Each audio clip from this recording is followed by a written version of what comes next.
Minor attracted person, my ass. It's pedophilia. Let's call it what it is. And I will not be bought, and I will not be hushed, and I will not be silenced because of payroll and money and so forth. It's called integrity.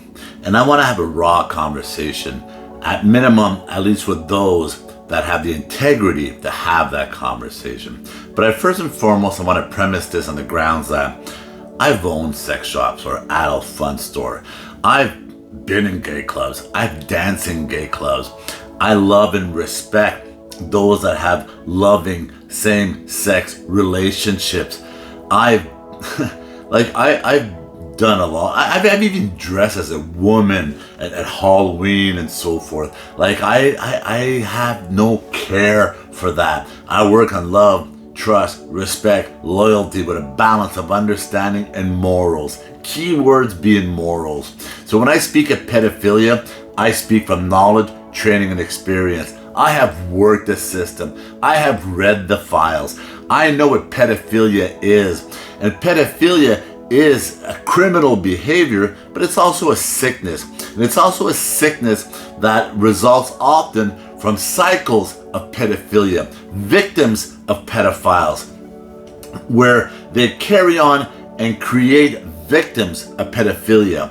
So I'm going to start with something here. In 2017, two experiences that I had in 2017, which brings me forward to where I am today. One of them being, I used to be in governance, 28 years in governance, a little over.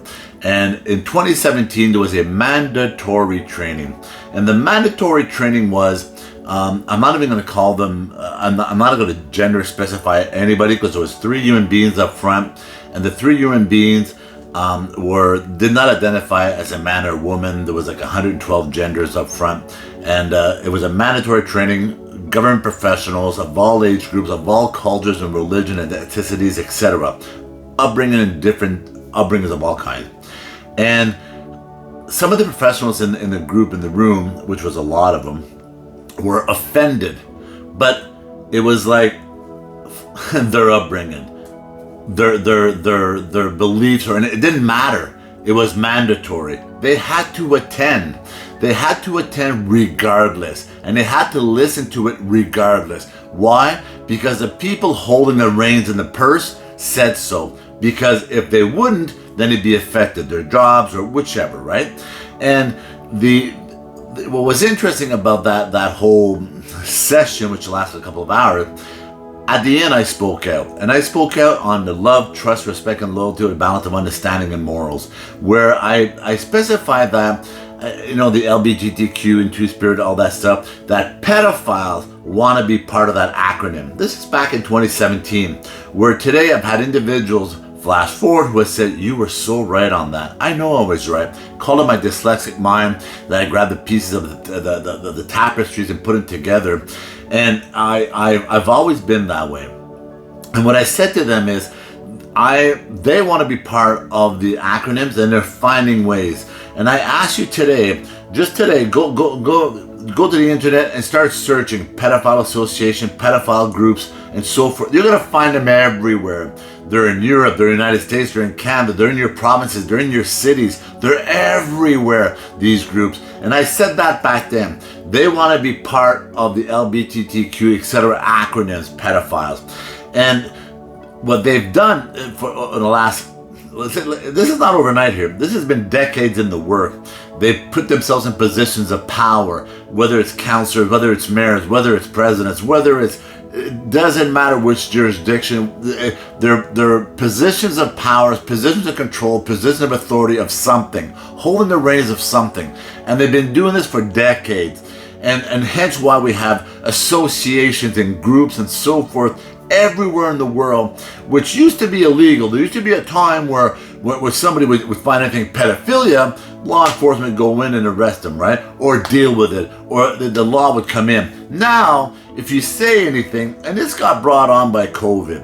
In COVID, what they've done, if they stain society. And when I say that, it's because if anybody, didn't matter how much credentials they had or classifications or certifications or respect or diplomas and decades of, if they did not follow the the word of the day, if they did not follow the political sign, they were tarnished, they were stained, they were slandered, they were called racist, they were called misogynist, they were called right wing. It's not the word all the time, you're right wing. If you don't follow anything, you're right wing, right? And that's what transpired back then when I said about the pedophilia. And I remember they were offended by that. And I was right today. And then in 2017, I had another experience where I had an opportunity to travel across this country. And to protect this individual, I won't even name which part of Canada I was at, but I was with a bunch of individuals that were with me. And we sat at this bar, and there was this bartender who was there, beautiful soul. And she was serving us and that. And she explained that she worked on cruise ships, but she was there for a family funeral, etc. And the gentleman that I was with thought it was like, your big cruise ships. And she said, no, private yachts and this and so forth. And I had a picture on my phone of a yacht from Cabo, Mexico, one of those double chopper pad, massive yacht. And I showed her the picture of the yacht, and before I expanded on it, she actually named the yacht. She goes, oh, that's the such and such. And when I expanded on her name, she was right. She knew the owner, she knew everything, etc. And then she expanded on what she did, and we were picking her brain and that. And she worked for all these elites of the world, these powerful people that are holding the purse, right? Or those that have a lot of money. When I mean money, real money. And at one point, it got to the conversation got into stars and elites and so forth. And her face changed, and I read eyes quite well. And she talked about how she did not have respect for a lot of those individuals. And she was speaking about, if we're going to talk about genders here, men and women are like couples, and how they brought young people at different ports. They would bring them on board, and not hidden at all. This is like, it was like part of that lifestyle, part of that world. They would bring on these young girls and these young boys for these elites, for these stars and that. And she was being very honest. And I remember the gentleman's after asking, do you think she was sincere and honest? I said, did you not read her eyes? Did you not see the truth behind, like in her soul, the truth was speaking? And I understood that. And then you flash forward today to where we are today, where they're trying to change definitions. They're pushing, just like they're pushing everything. The men in dresses with mustache, right? That are everywhere. And why is it that it's men that are pushing for children to be part of everything? Whether it's men in mustaches with dresses on, and it's supported by women that kind of, and I'm going to speak to those in law enforcement, I'm going to speak to those in enforcement, I'm going to speak to those that work the system. Shame on you if you're hiding behind your paychecks, because you know the truth. You understand what grooming is. You've read files. Those that have worked the system know exactly what I'm talking about. You know what a pedophile does. You know the last days on earth of those poor children, those poor victims, and what they went through. And for you to hide behind your paycheck, you're no different than if you look at World War II, those that understand the Anne Frank story and the Anne Frank's diary. When Anne Frank's and her family and those that they were being hid in an attic, and they were living in sub-level life, and they were ratted on, but the people that were hiding those individuals from not being killed in camps, that was wrong. What they did was wrong according to the governance and according to the system. And those that ratted those people out, they were doing the right thing. They were supported by governance.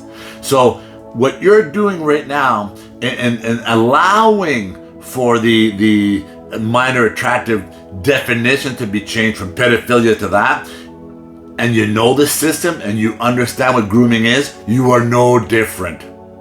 Read my lips. You are no different than those that ratted out the Anne Franks of the world, than those that put on the uniform and murdered children in loaded boxcars. No different if you're hiding behind your paychecks and your pensions and your benefits and allowing this to happen. We live in a world that because a small group of minorities that are holding on to the reins and controlling the purse, those that are funding these large corporations that you're seeing losing billions upon billions, and they're still losing more billions because they're told to do so. Because a small group of minorities, those that love to wear their dresses with mustaches on, with small children in a room, are telling them to do so, because if they don't do so, they will turn off the purse. They will cut off their financial assistance, right? So I'm speaking to all those of you that understand what I'm talking about, that have worked this system. And I've had individuals write me over the years that thank me for speaking out, and they wish they could speak out, but they're afraid to lose their job. Think about that. This is the Western societies that we live in. I wish I could speak out, but I'm afraid to lose my job, so I can't. So I will do this. And that's what happened in every war. Remember World War II. They were loading children and families, stealing businesses from families, giving it to other families, loading boxcars while the Olympics were going on. Not only did 6 million people die, but millions upon millions upon millions got displaced. Why? Because people did this. Because they were hiding behind their pension benefits and salaries. That's why. So again, minor attractive people, my ass. They are pedophiles. And those of you, the mothers out there, the women out there that are bringing children to these events, you are aiding and abetting. That's what you're doing. You are aiding and abetting pedophilia. And I'm not saying that everyone's a pedophile. And I'm not saying all those individuals. And again, I'm going to premise this with the beginning what I said. I have a lot of love and respect for those that have love for same sex and so forth. That is not the key here. And that is not the point here. The point is those that are grooming. And those that understand grooming, that's exactly what's going on. So shame on you if you're aiding and abetting, because you ought or should know better. Jean-Guy Bourguignon, Jean-Guy Public Communicator.